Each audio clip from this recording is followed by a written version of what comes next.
नमस्कार, मैं Nikhil Gupta, assistant professor of political science, एक बार फिर उपस्थित हूँ राजनीति विज्ञान की कक्षा लेकर। जैसा कि आप जानते हैं कि इस समय हम राजनीति विज्ञान के अंतर्गत पाश्चात्य राजनीतिक विचारकों को पढ़ रहे हैं और इस कड़ी में हम प्लेटो, अरस्तु, मैकियावेली को पढ़ चुके हैं और आज हम बात करेंगे थॉमस हॉब्स की। थॉमस हॉब्स, जिसका जन्म 1588 में हुआ था और मृत्यु 1669 में। हॉब्स को एक सामाजिक समझौता विचारक के रूप में जाना जाता है। तीन विचारक सामाजिक समझौता विचारक के रूप में जाने जाते हैं। सबसे पहले हॉब्स, उसके बाद जॉन लॉक, फिर उसके बाद रूसो। तो आज हम समझेंगे हॉब्स को। सबसे पहले हम समझते हैं ये सामाजिक समझौता क्या है। समझौते का मतलब तो आप सभी लोग जानते होंगे, एक एग्रीमेंट जिसमें दो पक्षों के बीच जब कोई रजामंदी होती है तो उसे समझौता बोला जाता है। लेकिन यहाँ बात हो रही है सामाजिक समझौते की। राजनीति विज्ञान में एक डिबेट हमेशा चलती है कि राज्य की उत्पत्ति आखिर कैसे हुई। यकीनन इस समय जो राज्य का स्वरूप है, राज्य पहले तो ऐसे नहीं रहा होगा। इतने बड़े विशाल रूप में राज्य की उत्पत्ति तो नहीं होगी। राज्य की शुरुआत कहीं छोटे स्तर से हुई होगी। ठीक। तो अलग-अलग विचारधाराएं राज्य की उत्पत्ति अलग-अलग तरह से मानती हैं।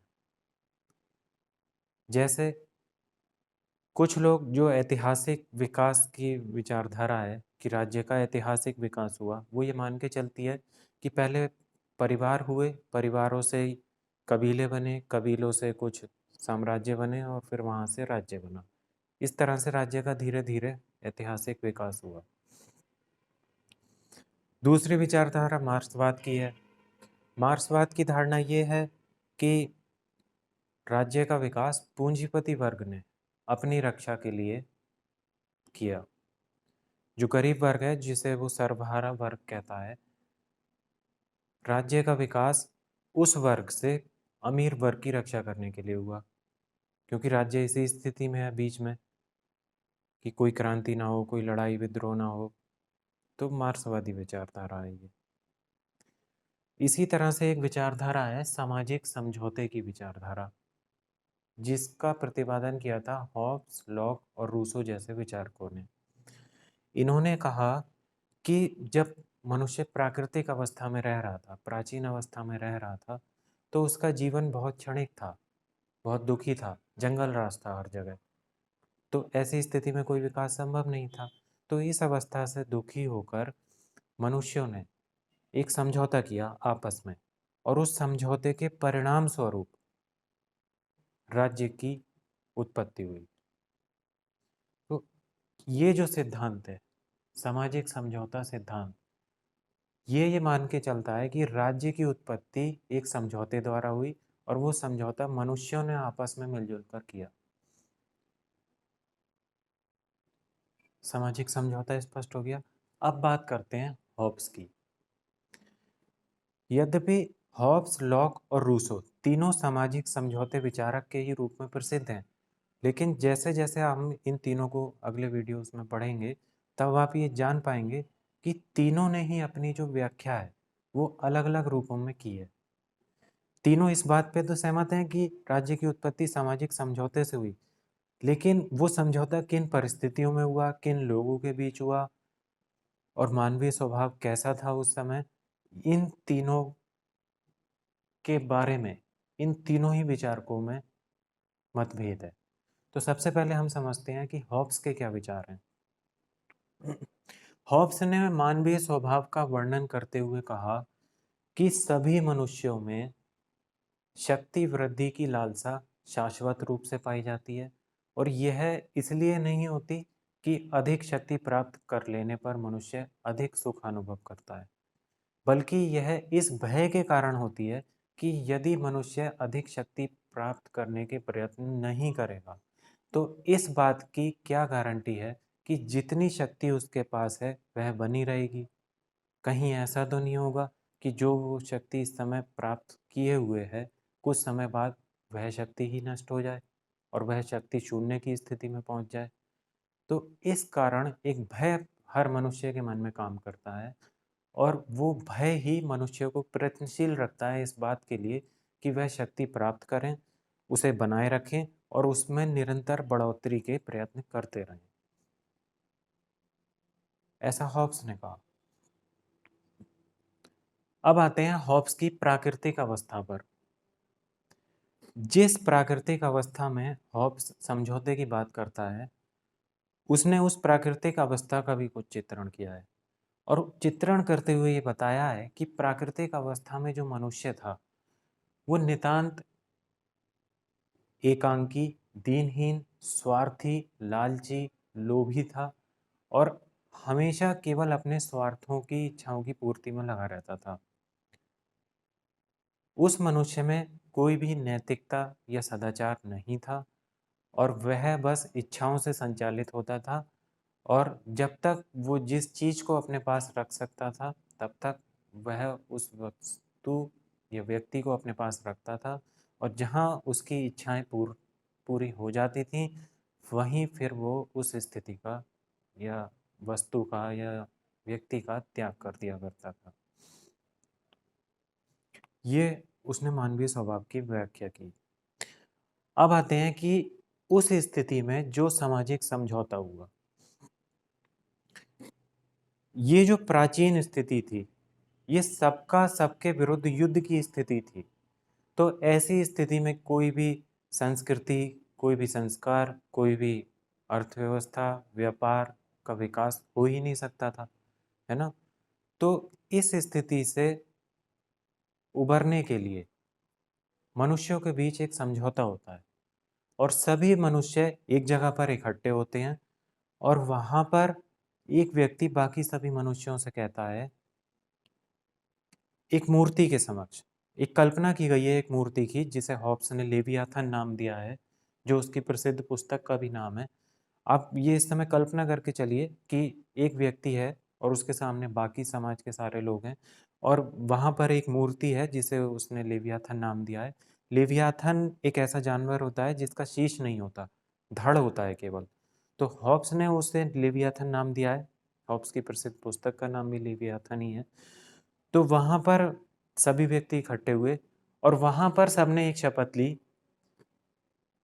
वो शपथ कुछ इस तरह से थी कि मैं अपने ऊपर शासन करने के सारे अधिकार इस लेवियाथन को इस शर्त के साथ सौंपता हूँ कि आप सब भी वैसे ही अपने अधिकार इस व्यक्ति को सौंप दोगे और ये जो भी कुछ कहेगा उसका पालन हम सभी लोग सामूहिक रूप से पूर्ण सहमति के साथ करेंगे। ये एक शपथ ली गई और इस तरह से राज्य की स्थापना हुई। शासक कौन बना? लेवियाथन, एक ऐसा व्यक्ति जिसका शीश नहीं है, केवल धड़ है। एक प्रतीकात्मक रूप से उसे शासक बनाया गया है। ये समझौता जो है व्यक्ति और व्यक्तियों के बीच हुआ है, इसमें शासक वर्ग शामिल नहीं है। ठीक है, इस पर बाद में और विस्तार से चर्चा करेंगे। तो ऐसा एक समझौता हुआ, एक शपथ ली गई और राज्य की स्थापना हुई। अब शासक की संप्रभुता की स्थापना हो गई। मतलब ये जो लेवियाथन यहाँ पर था, इसके पास सारे अधिकार आ गए कि अब ये जो भी कुछ बोलेगा उसका पालन पूरे समाज के लोगों को करना होगा। इस चीज को बोलते हैं संप्रभुता। ये शब्द आपके पास शायद पहली बार आया है, तो थोड़ा सा मैं इसे स्पष्ट कर देता हूँ। राज्य के कुछ आवश्यक तत्व होते हैं, 4 आवश्यक तत्व होते हैं। आवश्यक तत्वों का मतलब है जब इन 4 तत्वों की पूर्ति होती है तभी राज्य की स्थापना होती है और यदि इन 4 तत्वों में कोई भी तत्व उपस्थित नहीं है तो उसे फिर राज्य नहीं माना जाता। ये 4 तत्व कुछ इस प्रकार हैं, जैसे सबसे पहले जनसंख्या, दूसरा निश्चित भूभाग, तीसरा सरकार और चौथा संप्रभुता। जब ये चारों तत्व मिलते हैं तब राज्य की स्थापना होती है। ठीक, तो संप्रभुता राज्य का बहुत ही महत्वपूर्ण तत्व है। अगर किसी राज्य के पास संप्रभुता नहीं है तो उसे राज्य नहीं कहा जा सकता। ठीक, अब समझते हैं संप्रभुता क्या होती है। संप्रभुता होती है सर्वोच्च स्थिति। उस राज्य में संप्रभुता की जो शक्ति है वो किसी एक व्यक्ति या एक समूह में निहित होगी, और इसका तात्पर्य ये है कि संप्रभु जो कुछ भी कहता है उसका पालन उस भौगोलिक सीमा में, उस संप्रभु क्षेत्र में बाकी सारे व्यक्तियों को करना होगा। ये होती है संप्रभु स्थिति, मतलब सर्वोच्च स्थिति। जैसे भारत एक संप्रभु राज्य है, मतलब भारत की संसद संप्रभु है। संसद जो भी नियम कानून बनाती है उसका पालन सबको करना होगा। भारत किसी विदेशी शक्ति से संचालित नहीं है। जैसे पहले, आज़ादी से पहले भारत पर शासन इंग्लैंड की महारानी का था, तो उस समय भारत संप्रभु नहीं था। ठीक। तो जब कोई देश आज़ाद होता है तभी उसे संप्रभुता की स्थिति प्राप्त होती है। संप्रभुता का मतलब है कि सर्वोच्च स्थिति रखना और अपनी बातों का पालन सभी लोगों से करा लेना, और बाकी किसी भी व्यक्ति के आदेशों का पालन खुद ना करना, ये भी इसमें शामिल है। भाई राजा इसी स्थिति में तो होता है कि वो अपनी बातों का, आदेशों का पालन सबसे कराता है और खुद किसी की बातों का, आदेशों का पालन नहीं करता है। तो ये होती है संप्रभु स्थिति। तो जब समझौता हो गया, शपथ ले ली गई, उसके बाद शासक की संप्रभुता की स्थापना हुई।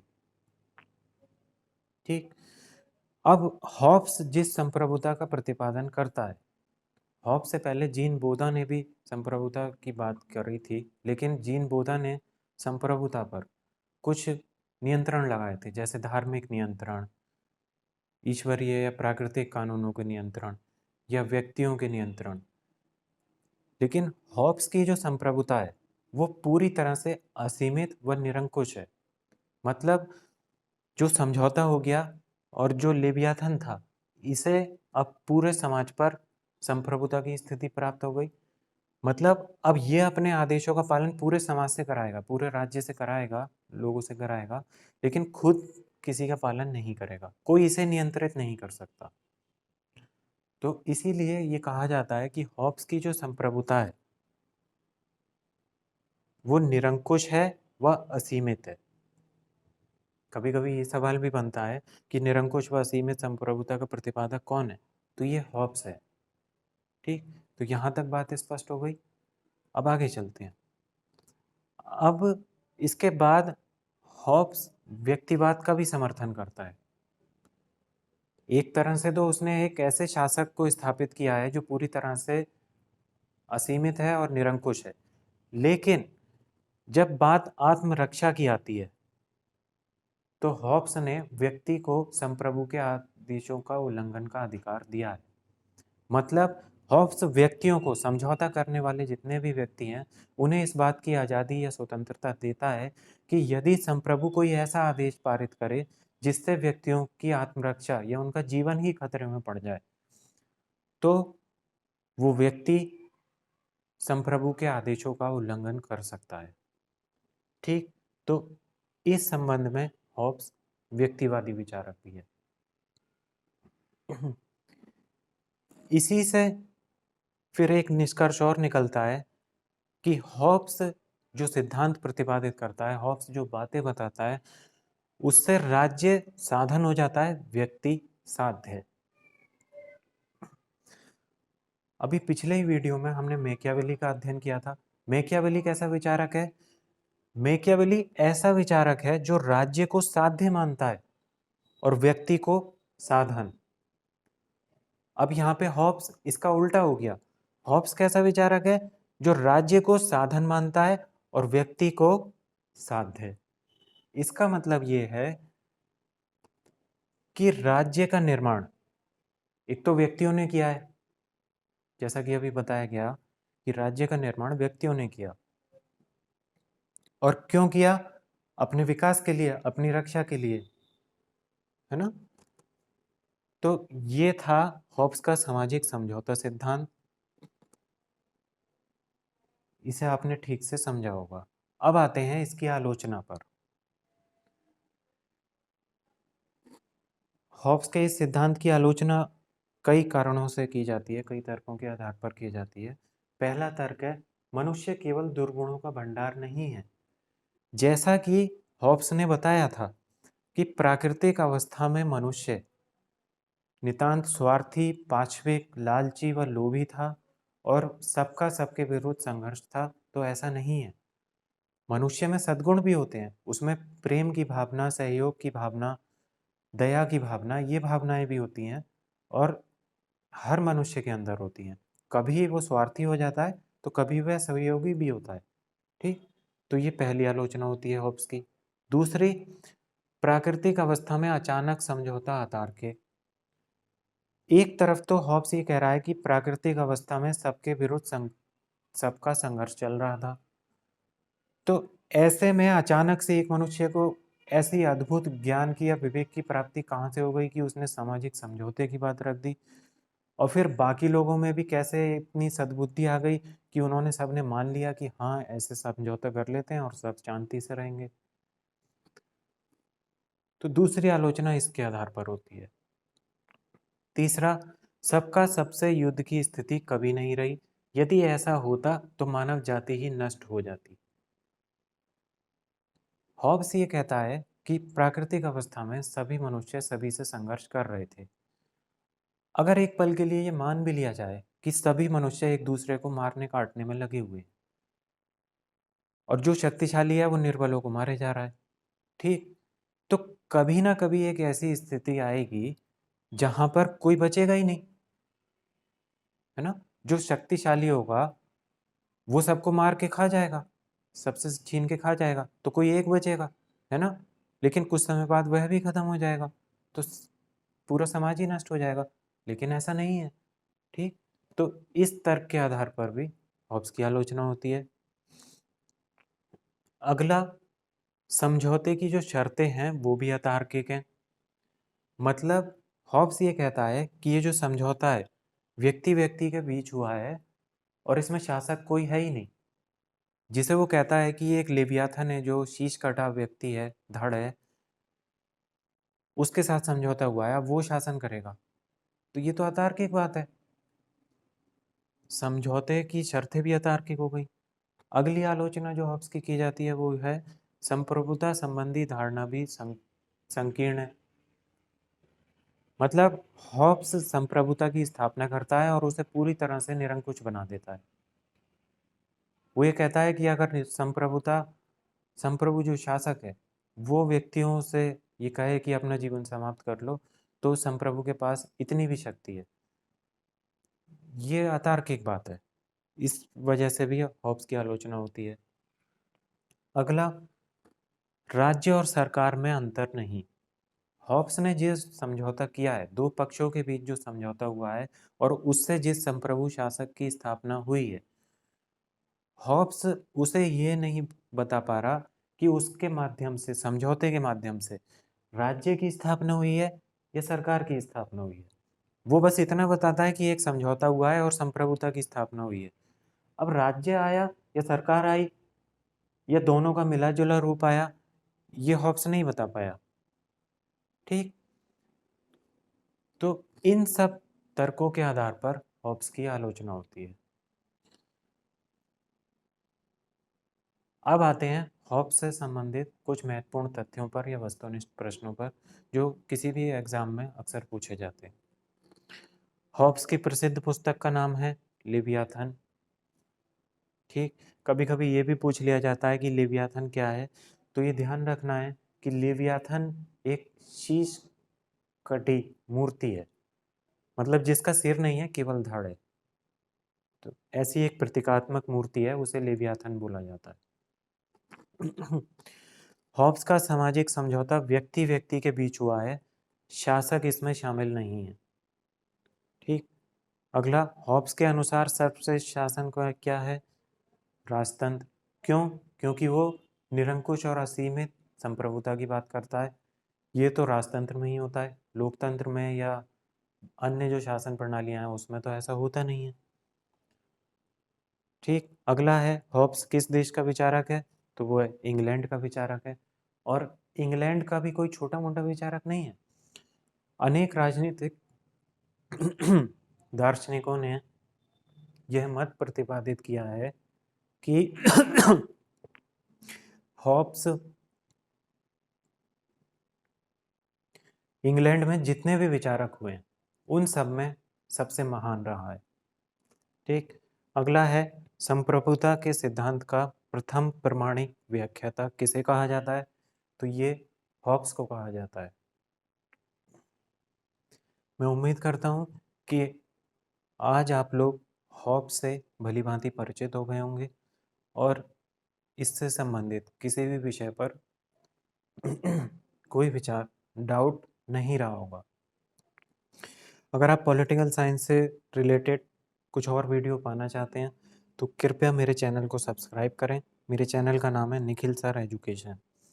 अभी आप यूट्यूब पर सर्च करेंगे तो ये आसानी से आपको मिलेगा नहीं, क्योंकि ये अभी कल ही बनाया गया है चैनल। इसके लिए आपको इसे सब्सक्राइब करना होगा। यूट्यूब पर एक रेड बटन आता है जिस पर लिखा होता है सब्सक्राइब, उसे केवल एक बार ही दबाना है। अगर आप 2 बार दबा देंगे तो वो अनसब्सक्राइब हो जाता है।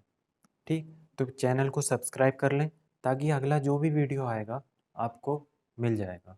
वीडियो पसंद आया हो तो लाइक करें, ना पसंद आया हो तो डिसलाइक का ऑप्शन भी खुला है। अगर आप ये वीडियो अन्य लोगों के साथ शेयर करना चाहते हैं तो आप शेयर भी कर सकते हैं। अभी के लिए इतना ही, शेष अगले वीडियो में। तब तक के लिए जय हिंद, जय भारत।